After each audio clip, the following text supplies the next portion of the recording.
mlaku Macan. macan. Lah jenengan numpak macan. Nggih. Iki cah. Mbak Mijan, gimana pendapatnya tentang musafir Joko Kendil yang katanya naik macan putih? Suwun. Benar. Yes, Joko Kendil memang menaiki macan.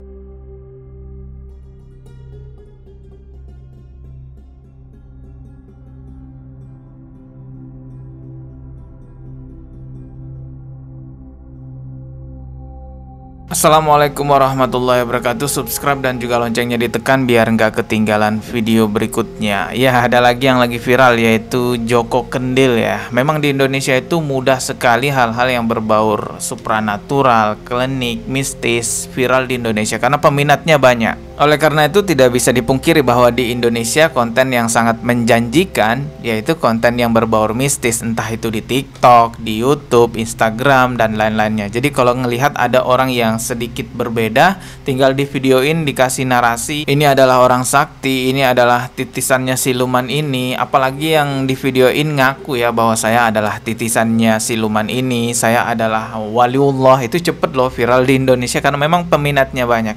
Kalau itu hanya ditampilkan hanya sebatas hiburan tontonan, ya nggak ada masalah. Tapi kalau misalnya itu dikait-kaitkan dengan akidah, nah ini yang perlu kita telaah lagi. Awal mula viralnya Joko Kendil ini yang saya tahu berawal dari sebuah channel YouTube di mana kreator di dalam channel YouTube itu berjumpa dengan Joko Kendil di jalan karena melihat penampilan Joko Kendil ini kayak nyentrik gitu ya, agak ada yang berbeda, sehingga seorang kreator di dalam YouTube tersebut mencoba mewawancarainya. Cenderung setengah lari ini ya. Yang saya bilang nyantrik punya kalung dan banyak. Kita tunggu di depan sana ya. Betul-betul kenceng jalannya. Baru berapa menit udah sampai sini dia. Nah ini. Akhirnya kita stop beliau. Assalamualaikum. Sampai jenenge sapa ta? Joko Kendil. Joko Kendil. Joko Kendil. Joko Kendil. Joko Kendil. Sandanganmu le Kang Joko. Iya. Kalungmu, waki, topimu. Kang Joko Kendil. Jagung Karakunto. Asal Mriki.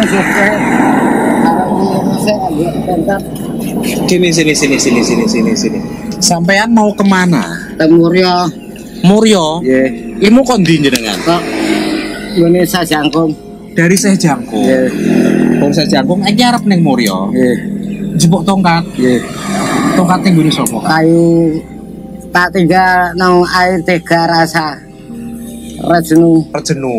Nah, dari percakapan wawancara itulah muncul hal-hal viral di media sosial. Mulai dari terungkap ternyata Joko Kendil ini nama aslinya adalah Pak Kusnan, yang mana nama Joko Kendil itu diberikan oleh gurunya sendiri. Joko Kendil mengaku dia sudah lama sekali melalang buana menjadi seorang musafir keliling dunia semenjak usianya 19 tahun dan pada saat itu bertepatan tahun 2021 hingga sampai saat ini. Sampean Kang Joko Kendil. Dari mana rumah? Dari Demak. Demak mana? Demak kali gitu. Demak di Lor Kadilangu. Lor Katilangu kota ya. Jenengan iki apa tujuannya ning ndi? Teng Muryo. Muryo tok. Nggih. Habis dari Muryo kemana? Habis Muryo makanya keliling dunia lagi. Keliling dunia. Ya. Sudah keliling dunia berapa tahun? Awal 2001. Dari 2001 Yes. sampai sekarang Yes. berarti sudah 21 tahun. Sekarang 2000 selawe makai mantuk. 2020 pulang. Dari 24 tahun rencana. Cerita-cerita semacam inilah yang menjadikan Joko Kendil seketika viral. Ditambah lagi Joko Kendil mengaku ingin mengambil sebuah tongkat yang ada di Gunung Muria. Karena itulah dia menjadi musafir, tidak menggunakan alas kaki juga. Dan ditambah lagi Joko Kendil mengaku bahwa dia sebenarnya tidak berjalan kaki melainkan naik yang namanya macan putih. Aku rokemu mlaku ning kono iki ngopo? Mlaku mau cuma cepet banget, Kang. Iya. Ora iso mlaku alon-alon ngono. Mboten melampah macane. Sing mlaku Macan. Lah jenengan numpak macan. Nggih. Iki cah. Numpak macan tenan. Iya. Macane putih apa loreng-loreng? Putih. Macane sikile piro? Papat. Yo kuwi papat macan kuwi. Aku ngetes toh, era. Entah kita tidak tahu apakah Joko Kendil bercanda atau serius ketika mengatakan bahwa dirinya naik macan putih. Namun ya karena karakteristik masyarakat Indonesia yang mudah sekali percaya dengan hal-hal semacam itu, ya banyak yang percaya bahwa Joko Kendil memang benar-benar naik macan putih. Kepercayaan masyarakat semakin bertambah bahwa Joko Kendil benar-benar naik macan putih setelah adanya komentar dari seorang yang dianggap ahli supranatural di Indonesia, yaitu Mbah Mijan. Mbah Mijan, gimana pendapatnya tentang musafir Joko Kendil yang katanya naik macan putih? Suwun. Benar.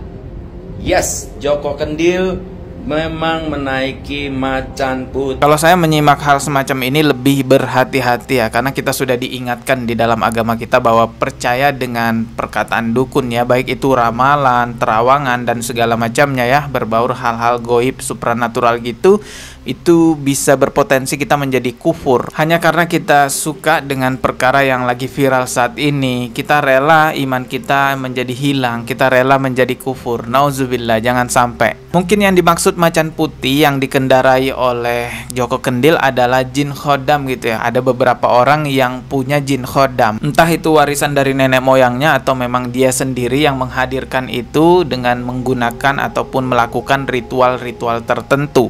Saya percaya itu ada, tapi saya tidak mempercayainya bahwa jin khodam itu adalah sebuah kebenaran yang baik untuk kita miliki. Karena kita sebagai manusia dilarang bersekutu dengan jin, apalagi sampai minta tolong dengan jin. Itu sama aja udah melakukan dosa kesyirikan, yang mana itu dosa yang tidak akan pernah diampuni oleh Allah Subhanahu wa Ta'ala. Tapi sekarang terbalik toh, orang-orang yang mengaku punya khodam itu diagung-agungkan sebagai orang sakti, sebagai orang hebat. Karena semakin banyak yang mempercayai dan semakin meluas juga beritanya bahwa Joko Kendil ini memiliki macan putih, akhirnya ya banyak yang mengagung-agungkan si Joko Kendil. Masyarakat tidak hanya meminta berfoto kepada Joko Kendil, melainkan masyarakat juga udah mulai ada kepercayaan tersendiri nih terhadap Joko Kendil, sehingga meminta air khusus ke Joko Kendil. Airnya itu didoain.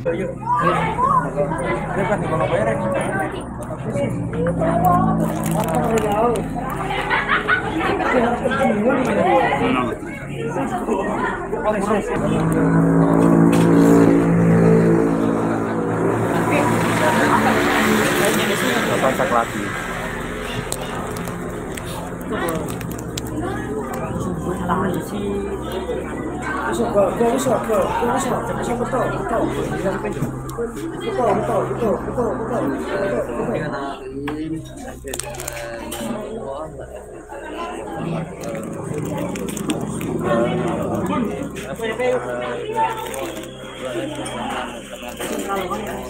Iya.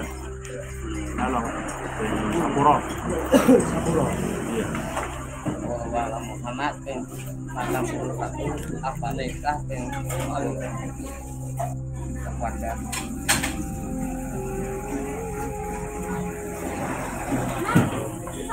Ya jangan di situ.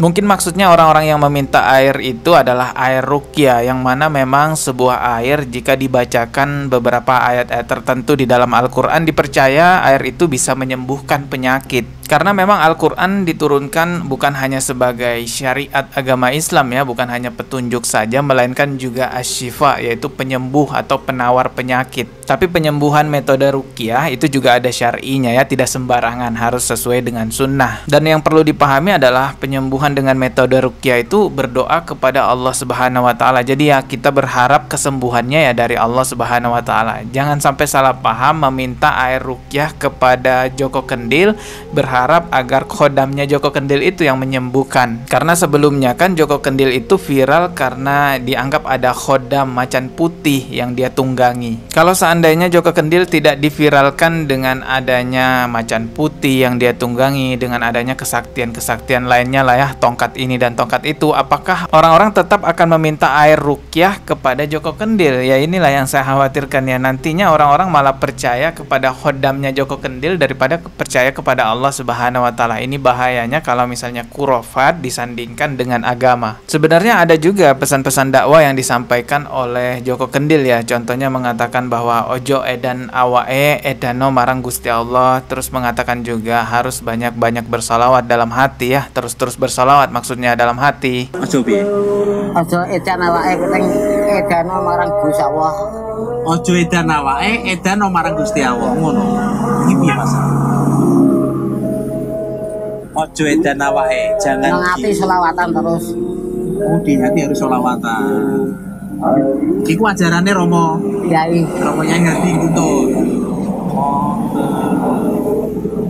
Banyak yang tersentuh dengan apa yang dikatakan oleh Joko Kendil ya, melalui wajahnya Joko Kendil yang begitu tulus terlihatnya, baik sekali, melalui penampilannya juga yang sederhana, nyentrik, dan terlihat seperti misterius, membuat dakwah Joko Kendil ini mudah masuk ke hati seseorang. Ya, kalau untuk berdakwah, ingatkan orang dalam bersolawat, selalu bersolawat, dan ingatkan orang selalu untuk sholat juga, mengingat kepada Allah, jangan tergila-gila pada dunia, tapi utamakanlah akhirat. Ya, saya dukung tentunya dakwah-dakwah semacam itu. Tapi kalau masalah kayak macan putih atau ada jin ini, jin itu, hodam ini, hodam itu, saya tidak menyukai hal-hal semacam itu dan saya tidak mau memang terjerumus dalam hal-hal semacam itu. Artinya adalah ya ambil yang baik, buang yang buruk. Oke, saya rasa itu yang bisa saya sampaikan. Ya, kita doakan aja lah kebaikan buat Joko Kendil. Semoga diberi keselamatan oleh Allah Subhanahu wa Ta'ala. Amin ya rabbal alamin. Mohon maaf jika ada kata yang salah. Sekian dari saya. Wassalamualaikum warahmatullahi wabarakatuh. Subscribe dan juga loncengnya ditekan biar gak ketinggalan video berikutnya.